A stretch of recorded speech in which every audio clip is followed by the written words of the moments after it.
నమస్తే welcome to D24 news ముందుగా headlines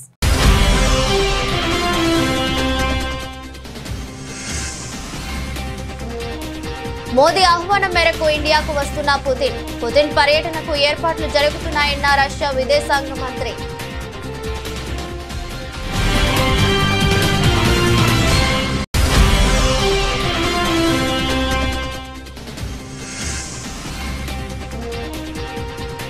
అలాంటి వారి పట్ల మోదీ ప్రభుత్వం కఠినంగా వ్యవహరిస్తుందన్న కేంద్ర హోంమంత్రి అక్రమ చొరబాటుదారులకు బెంగాల్ ప్రభుత్వం సహకరిస్తుందని అమిత్ షా ఆరోపణ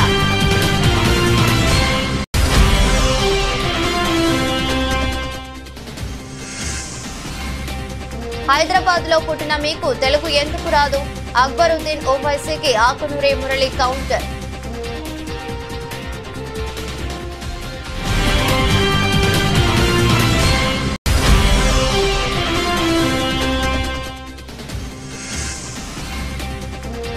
హైదరాబాద్ మెట్రోకు రోజుకు 1.5 కోటి నష్టం ఛార్జీలు పెంపునకు సర్కారు ససేమిరా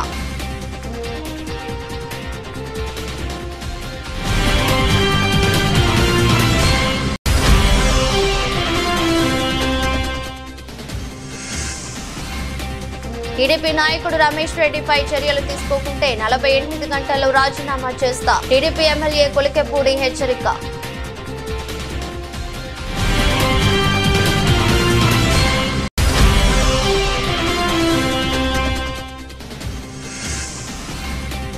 కాళేశ్వరం ప్రాజెక్టుపై రేవంత్ రెడ్డి వర్సెస్ కేటీఆర్ గతంలో కాంగ్రెస్ కట్టిన ప్రాజెక్టులతోనే నీటిని ఇవ్వవచ్చన్న రేవంత్ రెడ్డి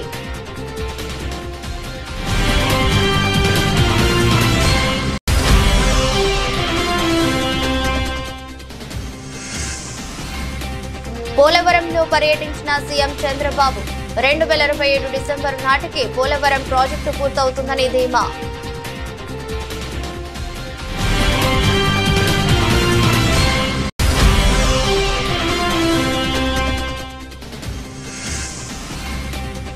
మా హయాంలో దిగ్గజ తెలంగాణ మీ వల్లే దివాలా అసెంబ్లీలో సర్కారు తీరుపై నిప్పులు చెలగిన కేటీఆర్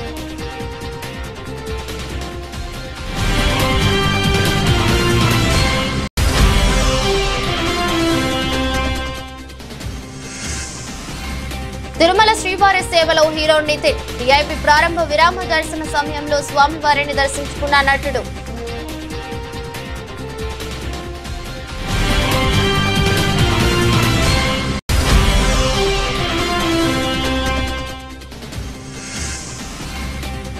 ఒడిదుడుకుల్లో దేశీయ స్టాక్ మార్కెట్ సూచీలు ఫ్లాట్ గా మొదలైనప్పటికీ కాసేపటికే నష్టాల్లోకి జారుకున్న సూచీలు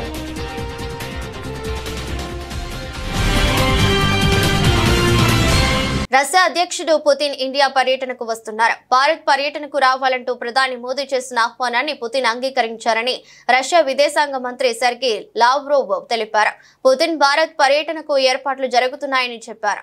Russia and India towards A bilateral agenda పేరుతో రష్యన్ ఇంటర్నేషనల్ కౌన్సిల్ నిర్వహించిన కాన్ఫరెన్స్ లో లావ్రోవ్ మాట్లాడుతూ ఈ మేరకు వివరాలను వెల్లడించారు.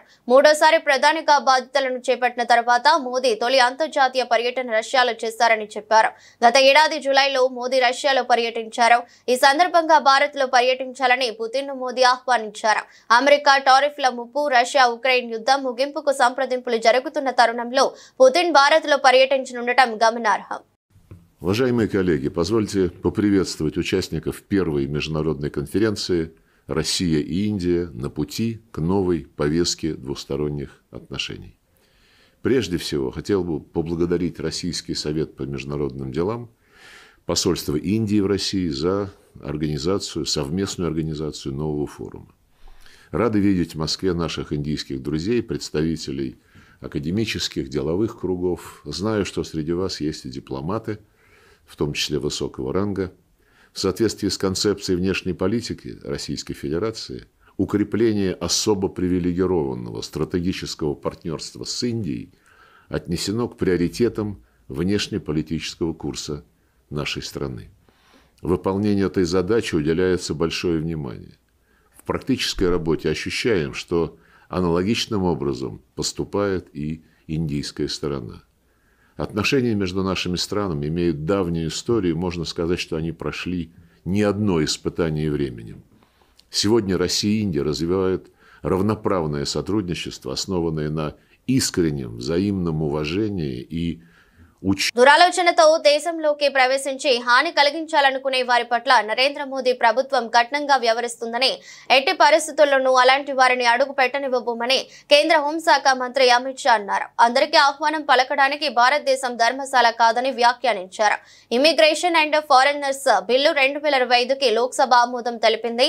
ఈ సందర్భంగా అమిత్ షా మాట్లాడుతూ విద్య, వైద్యం, పర్యాటకం, వ్యాపార పరంగా మన దేశంలోకి విదేశీయులను ఆహ్వానిస్తామని, కానీ దురుద్దేశంతో ప్రవేశించే వారి పట్ల కఠినంగా ఉంటామని స్పష్టం చేశారు. దేశాభివృద్ధికి సహకరించే వారికి తాము ఎల్లప్పుడూ సహకరిస్తామని ఆయన అన్నారు. ఈ బిల్లు భారత్ సందర్శించే ప్రతి విదేశీయుడి గురించిన మొత్తం సమాచారాన్ని స్వీకరిస్తుందని ఆయన వెల్లడించారు. మయన్మార్ నుంచి అక్రమంగా వచ్చే రోహింగ్యాలు, బంగ్లాదేశీయుల సంఖ్య పెరిగిందని ఆందోళన వ్యక్తం చేశారు.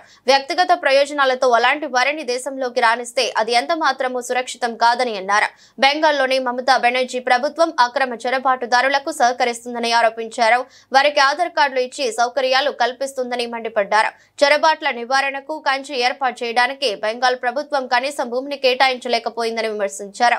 అందుకే 450 కిలోమీటర్ల మేర కంచి పూర్తి కాలేదని అన్నారు. कानून अनुपालन के बोझ को भी बहुत हल्का करेगा. मान्यवर, मैं इस बिल की मुख्य प्रावधानों पर बात करना चाहता हूं. भारत में प्रवेश, ठहरने और बाहर जाने के लिए वैध यात्रा दस्तावेजों की अनिवार्यता को हमने आवश्यकता यहां पर ठीक कर दी. अप्रवासन ब्यूरो का गठन हुआ है.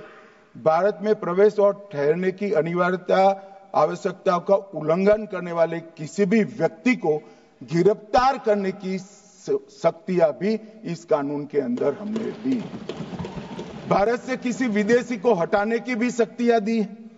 आवास, विश्वविद्यालयों, शैक्षणिक संस्थानों, अस्पतालों, नर्सिंग होम आदि के नियामकों द्वारा विदेशी अगर वहां पर पड़ता है, अस्पताल में दाखिल होता है, तो इसकी सूचना ऑनलाइन ही देनी है.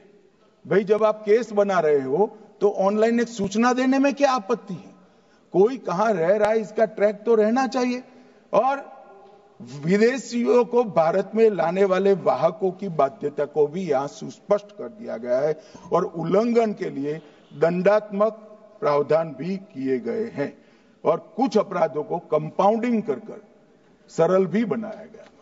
एक प्रकार से आज के समय के अनुकूल प्रावधान बनाने का खुले मन के साथ यहाँ पर काम किया गया है. మంత్రి సీతక్కకు ఇంగ్లీష్, హిందీ రాదని, తనకు తెలుగు రాదని వ్యాఖ్యానించిన మజ్లిస్ పార్టీ శాసనసభాపక్ష నేత అక్బరుద్దీన్ ఓవైసీకి తెలంగాణ విద్యా commission chairman Akunuri Murali counter ఇచ్చారు. మంత్రికి హిందీ రాదు, సరే, హైదరాబాద్ లోనే పుట్టిన మీకు తెలుగు ఎందుకు రాదని ప్రశ్నించారు. మంత్రి గారికి హిందీ రాదు, సరే, మరి నీకు తెలుగు ఎందుకు రాదు బాబు?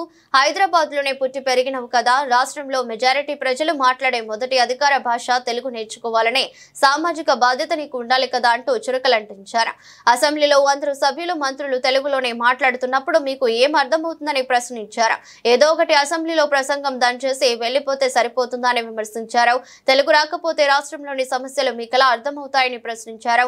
హిందీ, ఇంగ్లీష్ రాకపోతే నీకంత చిన్నచూపా, పొగరు కాకపోతే అంటూ ఆగ్రహం వ్యక్తం చేశారు.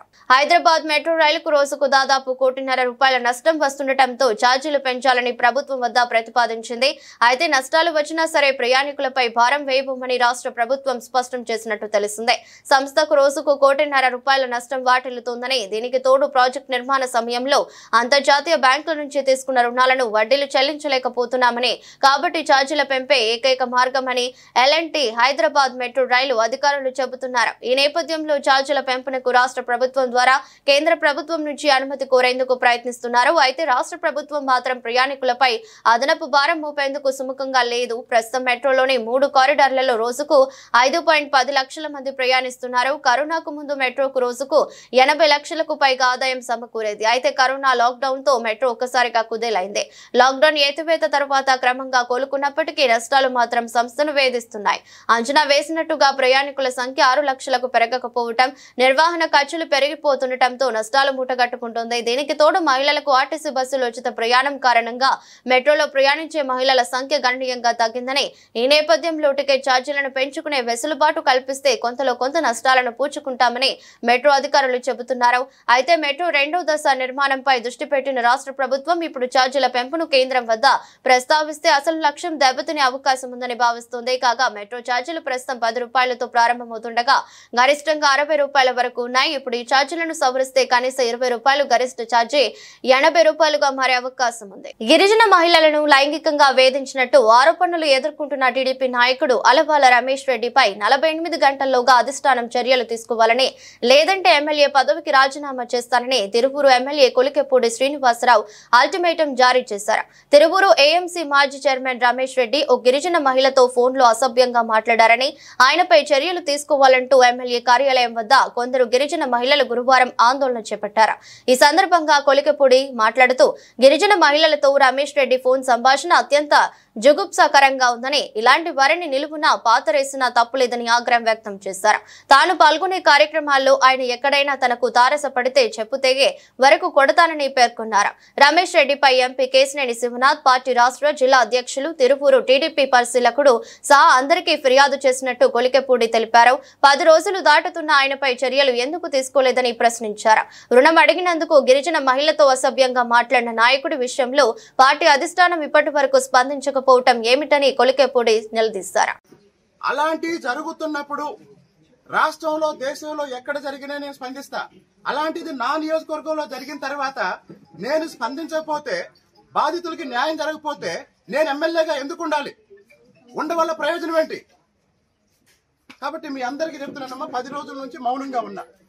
నేనే అందరికీ చెప్తున్నా, పార్టీ దృష్టిలో పెట్టాం, నాయకులకు చెప్పాం, చర్య తీసుకుంటారు, కాస్త ఓపిక పట్టండి.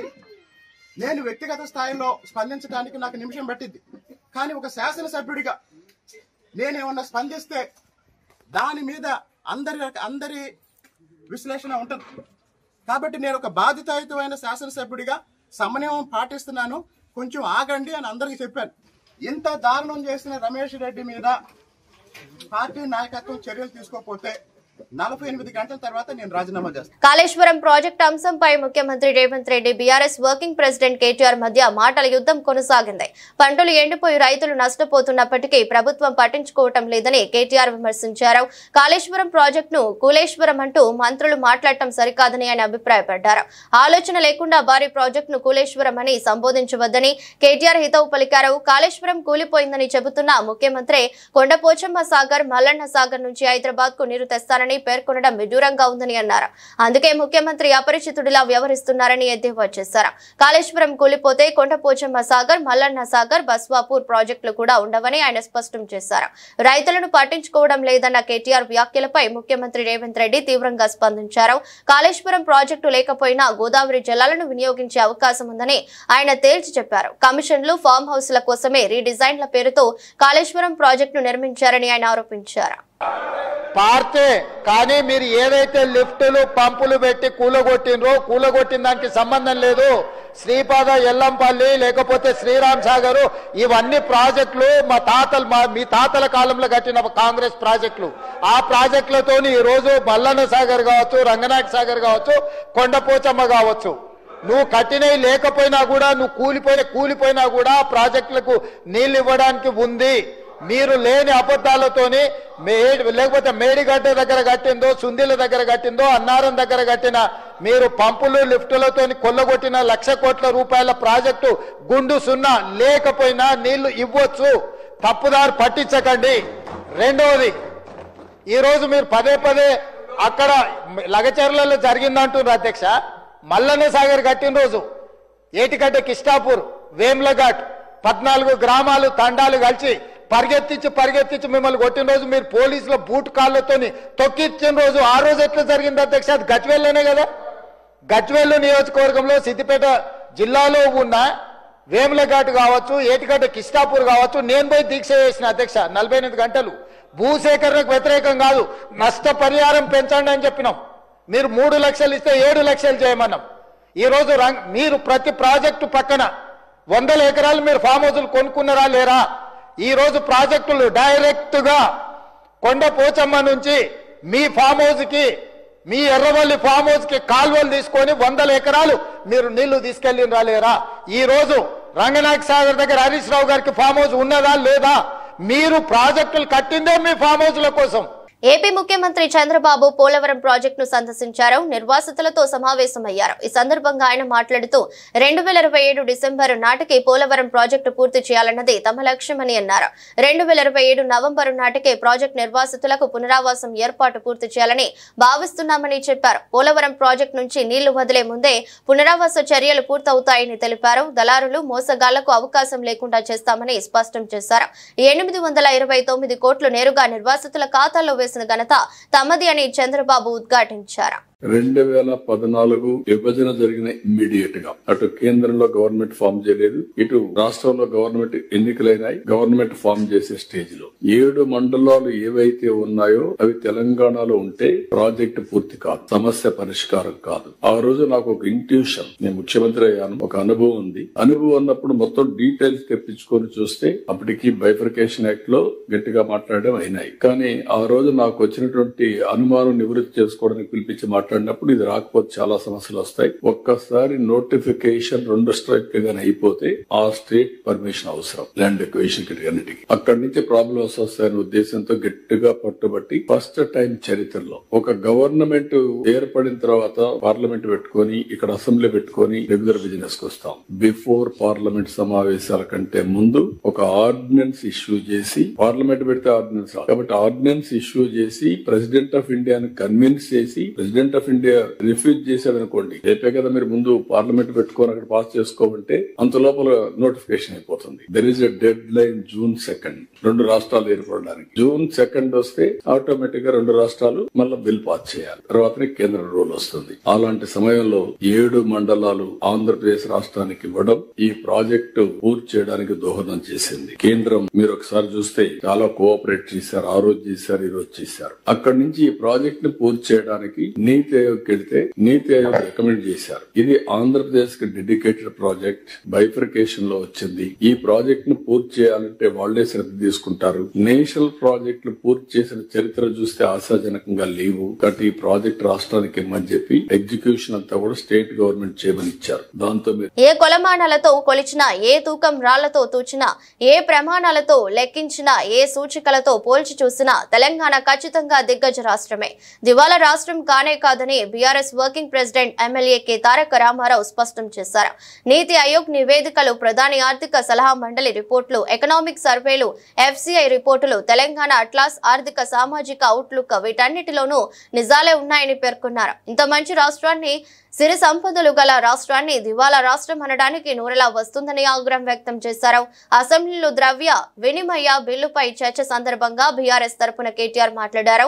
బీఆర్ఎస్ హయాంలో 218 టీఎంసీల నిల్వ సామర్థ్యాన్ని జత చేసినట్టు కేటీఆర్ వివరించారు. కాళేశ్వరం, MMR, గౌరవెల్లి, నెట్టెంపాడు, భక్తరామదాసు, KLI, తుమ్మిళ్ల, చెనాక, కొరాట ఇలా సాగునీటి రంగంపై 1000 కోట్లు ఖర్చు చేశామని, మిషన్ కాకతీయ కింద 22,627 చెరువులను బాగు చేశామని తెలిపారు. బీఆర్ఎస్ హయాంలో అన్ని రకాల పంటల దిగుబడి 1.07 కోట్ల టన్నుల నుంచి 4.65 కోట్ల టన్నులకు అంటే 355% పెరిగిందని, వ్యవసాయం, రైతులు సాగునీటి రంగంపై పెట్టుబడి పెట్టడం వల్లే ఇది సాధ్యమైందని చెప్పారు.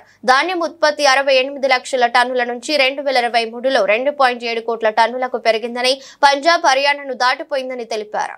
అధ్యక్ష, నేను ఒకటే చెప్తా ఉన్నా, ఆనాడు మిగులు రాష్ట్రంగానే మన ప్రయాణం ప్రారంభమైంది. మీకు ఒక విషయం దయచేసి అందరు కూడా తెలుసుకోవాలి. మేము ఆనాడు తెలంగాణ ఉద్యమంలో ఉన్నప్పుడు పెద్దలు కేసీఆర్ గారు, పెద్దలు జయశంకర్ గారు ఎప్పుడు చెప్పేవారు, తెలంగాణ 1948లో సర్ప్లస్ స్టేటే, 1956లో ఆంధ్రాతో కలిసినాడు సర్ప్లస్ స్టేటే, 68లో ఉద్యమం ప్రారంభమైనాడు మొదటి దశ ఉద్యమం, ఆ రోజు సర్ప్లస్ స్టేటే, 2001లో సర్ప్లస్ స్టేటే, 2014లో సర్ప్లస్ స్టేటే, 2025లో కూడా సర్ప్లస్ స్టేటే, మిగులు రాష్ట్రమే. నేనేదో ఊరికే చెప్పట్లేదు అధ్యక్ష. సర్ప్లస్ అంటే ఏంది అధ్యక్ష? సర్ప్లస్ అంటే అధ్యక్ష, తెలంగాణ రెవెన్యూ రిసీట్స్ ఉంటాయి, తెలంగాణ రెవెన్యూ ఎక్స్పెండిచర్ ఉంటుంది. రెవెన్యూ రిసీట్స్ అంటే రాష్ట్రం యొక్క సొంత పన్నుల ఆదాయం, పన్నేతర ఆదాయం, నాన్ ట్యాక్స్ రెవెన్యూ. అదే మాదిరిగా మనకు కేంద్రం నుంచి వచ్చే సెంట్రల్ షేరు, అదేవిధంగా గ్రాంట్స్ ఇన్ ఎయిడ్, ఈ 4 కలిపితే రెవెన్యూ రిసీట్స్ అధ్యక్ష. రెవెన్యూ ఎక్స్పెండిచర్ అంటే జీతాలు, పెన్షన్లు, మిత్తీలు, అదేవిధంగా సబ్సిడీలు, ఈ 4 అధ్యక్ష. రెవెన్యూ ఒకవేళ రెవెన్యూ ఇన్కమ్, రెవెన్యూ రిసీట్స్ కనుక రెవెన్యూ ఎక్స్పెండిచర్ కంటే ఎక్కువ ఉంటే we are revenue surplus. Today, I am going to share the details with you, sir. మీరు 2014లో రాష్ట్రాన్ని మాకు అప్పచెప్పినప్పుడు ఆనాడు కాంగ్రెస్ పార్టీ 369 కోట్ల రెవెన్యూ మిగులుతో మాకు అప్పచెప్పింది. మళ్ళీ మేము తిరిగి మీకు అప్పచెప్పినాడు 2023లో 5,944 కోట్ల రెవెన్యూ సర్ప్లస్ తో మీకు అప్పచెప్పినాం. ఈరోజు మీరు బడ్జెట్ ఇక్కడ పెట్టినారు. ఏం పెట్టారు ఇందులో? 2,700 కోట్ల రెవెన్యూ సర్ప్లస్ అని పెట్టినారు. నేను అడుగుతా ఉన్న బట్టి విక్రమార్క గారిని, పెద్దలు ముఖ్యమంత్రి గారిని, అధ్యక్ష తెల్లారలేస్తే చెప్తారు అధ్యక్ష అప్పులు వడ్డీలు కట్టడానికే మాకు డబ్బులు లేవని. వాస్తవమైంది అధ్యక్ష. మరి అయితే మీరు బడ్జెట్లైనా తప్పు చెప్తున్నారు లేదా బయటనైనా తప్పు చెప్తున్నారు. పోలవరం ప్రాజెక్టుపై ముఖ్యమంత్రి చంద్రబాబు గత వైసీపీ ప్రభుత్వంపై అన్ని అబద్దాలే మాట్లాడుతున్నారని వైసీపీ నాయకుడు మాజీ మంత్రి అంబటి రాంబాబు ఆరోపించారు. గురువారం ఏపీ సీఎం పోలవరం ప్రాజెక్టును సందర్శించి మీడియాతో మాట్లాడుతూ వైసీపీ పాలనపై విరుచుకుపడ్డారు. ఈ సందర్భంగా చంద్రబాబు చేసిన వ్యాఖ్యలను రాంబాబు తిప్పికొట్టారు. పోలవరం నిధులు ప్రభుత్వానికి మళ్లించినట్లు రుజువు చేస్తే చంద్రబాబుకు సాష్టాంగ నమస్కారం చేస్తారని అన్నారు. పోలవరాన్ని సర్వనాశనం చేసింది చంద్రబాబు ఏనని విమర్శించారు. వైఎస్ జగన్ హయాంలో పోలవరం పనులు యుద్ధ ప్రాతిపదికన కొనసాగాయని వెల్లడించారు. అబద్దాలు చెప్పడంలో అందరికన్నా పెద్దవాడు, నిజాలు చెప్పడంలో అందరికన్నా చిన్నవాడు చంద్రబాబుని ఎద్దేవా చేశారు. పోలవరం నిర్మాణం సమయంలో రాష్ట్ర ప్రభుత్వమే పోలవరానికి ముందుగా డబ్బులు ఖర్చు పెట్టిన తర్వాత కేంద్రం రియంబర్ చేయడానికి కేంద్రంతో చంద్రబాబు ఒప్పందం చేసుకున్నారని ఆరోపించారు. ఇందులో డబ్బుల మళ్లింపు ఎక్కడ ఉంటుందని ప్రశ్నించారు. 12,557 కోట్ల రూపాయలు రిలీజ్ చేయడానికి సిద్ధం చేశారు. ఆల్మోస్ట్ ఆల్ క్యాబినెట్కి వెళ్తూ ఉన్న దశలో వీళ్ళకి కూటమి కుదిరింది. కూటమి కుదరంగానే చంద్రబాబు నాయుడు గారు, పవన్ కళ్యాణ్ గారు వెళ్ళి అమ్మమ్మ మీరు ఇప్పుడు రిలీజ్ చేయమాకండి అడ్వాన్సు, మీరు రిలీజ్ చేస్తే జగన్మోహన్ రెడ్డికి పేరు వస్తుంది అని ఆపించేశారు. అది మొన్న రిలీజ్ అయింది. 12,557 కోట్ల రూపాయలు మొన్న అడ్వాన్స్ రిలీజ్ కావడానికి కారణం జగన్మోహన్ రెడ్డి గారని చిత్తశుద్ధిగా చెప్తున్నా, గుండె మీద చెయ్యి వేసుకొని చెప్తున్నా. మా కృషి ఫలితంగా ఆ రోజున ఫైల్ మీరు ఆపిన అదృష్టవశాత్తు మీరు అధికారంలోకి వచ్చారు. అడ్వాన్స్డ్గా అంటే మొదటి దశ కంప్లీట్ కావడానికి 33,000 కోట్ల రూపాయలు అవసరం కాబట్టి దానిలో కొరవగా మిగిలిపోయినటువంటి 12,557 కోట్లు రిలీజ్ చేయడానికి సిద్ధపడి కొంత రిలీజ్ చేశారు అడ్వాన్స్డ్గా. ఇటువరకు ఎప్పుడూ లేనిది, చంద్రబాబు నాయుడు గారి టైంలో లేనిది, చంద్రబాబు నాయుడు గారి అగ్రిమెంట్లో లేనిది జగన్మోహన్ రెడ్డి గారు ఒప్పిస్తే మీ సమయం వచ్చేటప్పుడు అది రిలీజ్ అయింది. ఇక్కడ చేశారండి మీరు. ఇందా మమ్మల్ని అంటున్నారు కన్నా డైవర్ట్ చేశారని. మీరు డైవర్ట్ చేశారు. వాళ్ళు రిలీజ్ అయిన డబ్బులు ప్రాజెక్టు ఖర్చు పెట్టుకోకుండా మీరు జీతాలకు ఇచ్చే కార్యక్రమం చేశారు. చేస్తే కేంద్ర ప్రభుత్వం 15 సార్లు 20 సార్లు వార్నింగ్ ఇస్తే అప్పుడు జాయింట్ అకౌంట్లో వేసినటువంటి దౌర్భాగ్యమైన పరిస్థితి చేసింది మీరని మనవి చేస్తున్నాం. కేంద్ర ప్రభుత్వం పోలవరానికి ఇచ్చినటువంటి అడ్వాన్స్ని డైవర్ట్ చేసినటువంటి వ్యక్తి నారా చంద్రబాబు నాయుడు గారు ఇవాళ మమ్మల్ని అంటాడు 5 సంవత్సరాల్లో మేము డైవర్ట్ చేశామని. డైవర్ట్ చేయడానికి అవకాశమే లేదు. నేను ఇందాక చెప్పినట్టుగా ఇంకొక విషయాన్ని ఇక్కడ చెప్తా మీకు. కరోనా మీకు గుర్తుంది. కరోనా ఉన్నప్పటికీ కూడా శరవేగంతో పోలవరాన్ని ముందుకు తీసుకువెళ్ళే కార్యక్రమం చేశాం. కేవలం నేను మనవి చేస్తున్నా, డయాఫ్రమ్ వాళ్ళు దెబ్బతిని పోవడం వలన మేము దాన్ని పూర్తి చేయలేకపోయాం సకాలంలో. ముందు అనుకున్నాం పూర్తి చేస్తామని. నేను వెళ్ళిన తర్వాత వెళ్ళి మాట్లాడి సీఎం గారితో చెప్పి డయాఫ్రమ్ వాళ్ళు దెబ్బతింది సార్, ఇది నూతనమైనటువంటి డయాఫ్రమ్ వాళ్ళు నిర్మించేంత వరకు కూడా ఇది పూర్తి చేయడం సాధ్యం కాదు అని చెప్పి ఒప్పించి ఎప్పుడు పూర్తి చేస్తామో కరెక్ట్గా చెప్పలేమనే విషయాన్ని కూడా ప్రభుత్వం తరపున తొలిసారిగా నేను చెప్పినటువంటి అంశాన్ని కూడా ఇక్కడ నేను గుర్తు చేస్తున్నాను. శాసన మండలిలో పదవీ కాలం పూర్తి చేసుకున్న సభ్యులను ఘనంగా సత్కరించారు. శాసన మండలి ఆవరణలో జరిగిన కార్యక్రమంలో మండలి చైర్మన్ గుత్తా సుఖేందర్ రెడ్డి, ముఖ్యమంత్రి రేవంత్ రెడ్డి చేతుల మీదుగా పదవీ కాలం పూర్తి చేసుకున్న 9 మంది సభ్యులను సత్కరించారు. మార్చి 29వ తేదీతో పదవీ కాలం ముగుస్తున్న టి జీవన్ రెడ్డి, కూర రాఘోత్తమరెడ్డి, అలుగుపల్లి నర్సిరెడ్డి, మహమూద్ అలీ, సత్యవతి రాథోడ్, సేరి సుభాష్ రెడ్డి, యగ్గి మల్లేశంతో పాటు మే 1వ తేదీతో పదవీ కాలం పూర్తి చేసుకుంటున్న ఎంఎస్ ప్రభాకర్ రావుని సత్కరించారు. కార్యక్రమంలో భాగంగా పదవీ కాలం పూర్తి చేసుకున్న ఎమ్మెల్సీల సేవలను గుర్తు చేసుకున్నారు.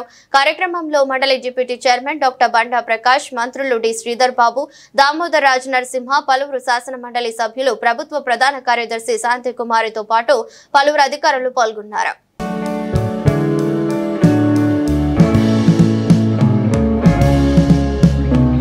టాలీవుడ్ యంగ్ హీరో నితిన్ ఈ రోజు తిరుమల స్వామివారిని దర్శించుకున్నారు. శుక్రవారం వీఐపీ ప్రారంభ విరామ దర్శన సమయంలో శ్రీకాళహస్తి ఎమ్మెల్యే సుధీర్ రెడ్డితో కలిసి ఆయన శ్రీవారి సేవలో పాల్గొన్నారు. టీటీడీ అధికారులు వీరికి స్వాగతం పలికి దర్శన ఏర్పాట్లు చేశారు.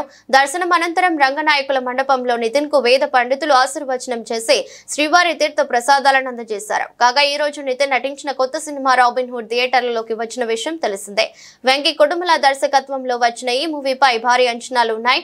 నితిన్ సరసన కథానాయికగా యంగ్ బ్యూటీ శ్రీలీల నటించగా ఆసిన్ మాజీ క్రికెటర్ డేవిడ్ వార్నర్ అతిథి పాత్రలు నటించడం విశేషం. అందరికీ నమస్కారం అండి. ఇవాళ మార్చ్ 28 నా సినిమా రాబిన్ వస్తుంది ఇవాళ.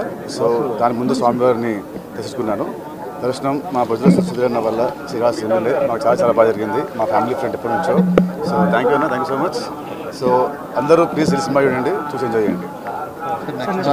నెక్స్ట్ ప్రాజెక్ట్ సినిమా పేరు తమ్ముడు అండి.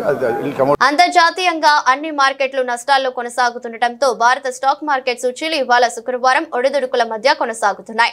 మార్కెట్ ప్రారంభమైనప్పుడు ఫ్లాట్ గా మొదలైనప్పటికీ కాసేపటికి నష్టాల్లోకి జారుకున్నాయి. ఉదయం 10:30 సమయంలో సెన్సెక్స్ 175 పాయింట్ల నష్టంతో 77,431 వద్ద ట్రేడ్ అవుతుండగా నిఫ్టీ 36 పాయింట్ల నష్టంతో 23,555 వద్ద కదలాడుతున్నాయి. అయితే అనంతరం ఒక్కసారిగా Nifty, Sensex, bank Nifty index ఒక్కసారిగా పెరుగుతున్నాయి. నిన్న అమెరికా మార్కెట్లు నష్టాలు ముగిశాయి. అయితే ఒక యుఎస్ 30 ఇండెక్స్ మాత్రం పాజిటివ్ గా నడుస్తుంది. S&P సూచీ 0.28%, డౌ జోన్స్ 0.37% నష్టాల్లో ముగిశాయి.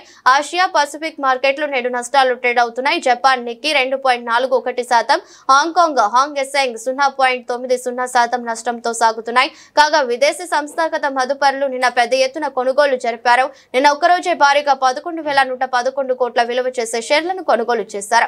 దేశీయ సంస్థాగత మదుపరులు కూడా నిరకరంగా 2,518 కోట్ల షేర్లు కొన్నారు. అంతర్జాతీయ మార్కెట్లో బ్రెంట్ క్రూడ్ బ్రెయిల్ $72.54 వద్ద ట్రేడ్ అవుతుంది. డాలర్తో రూపాయి మారకం విలువ 85.59 వద్ద ఉంది. వార్తలు ముగించే ముందు మరోసారి హెడ్లైన్స్.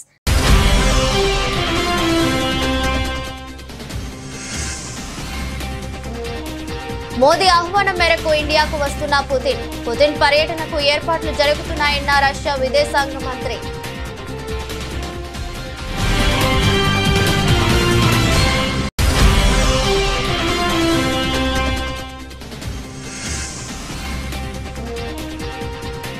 అలాంటి వారి పట్ల మోదీ ప్రభుత్వం కఠినంగా వ్యవహరిస్తుందన్న కేంద్ర హోంమంత్రి. అక్రమ చొరబాటుదారులకు బెంగాల్ ప్రభుత్వం సహకరిస్తుందని అమిత్ షా ఆరోపణ.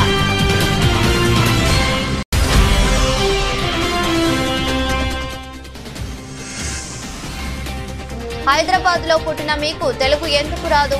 అక్బరుద్దీన్ ఓవైసీకి ఆకునూరి మురళి కౌంటర్.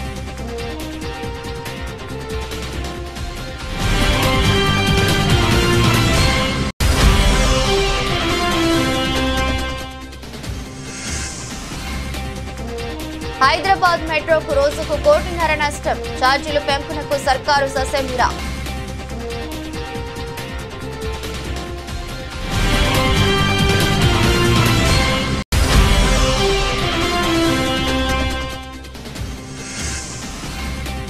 టీడీపీ నాయకుడు రమేష్ రెడ్డిపై చర్యలు తీసుకోకుంటే 48 గంటల్లో రాజీనామా చేస్తా. టీడీపీ ఎమ్మెల్యే కొలికెపూడి హెచ్చరిక.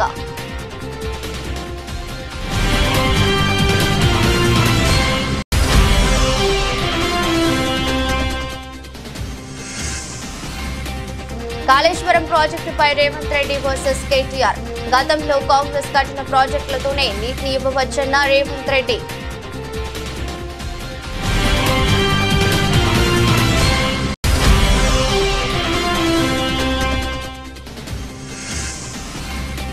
పోలవరంలో పర్యటించిన సీఎం చంద్రబాబు. 2027 డిసెంబర్ నాటికి పోలవరం ప్రాజెక్టు పూర్తవుతుందని ధీమా.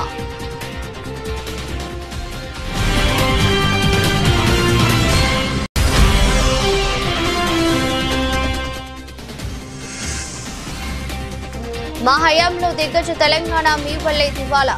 అసెంబ్లీలో సర్కారు తీరుపై నిప్పులు చెలగిన కేటీఆర్.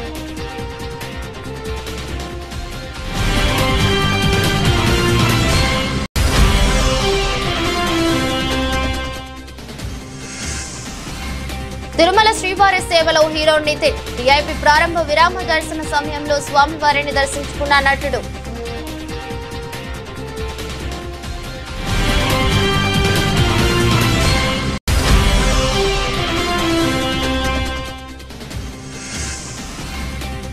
ఒడిదుడుకుల్లో దేశీయ స్టాక్ మార్కెట్ సూచీలు ఫ్లాట్ గా మొదలైనప్పటికీ కాసేపటికే నష్టాల్లోకి జారుకున్న సూచీలు.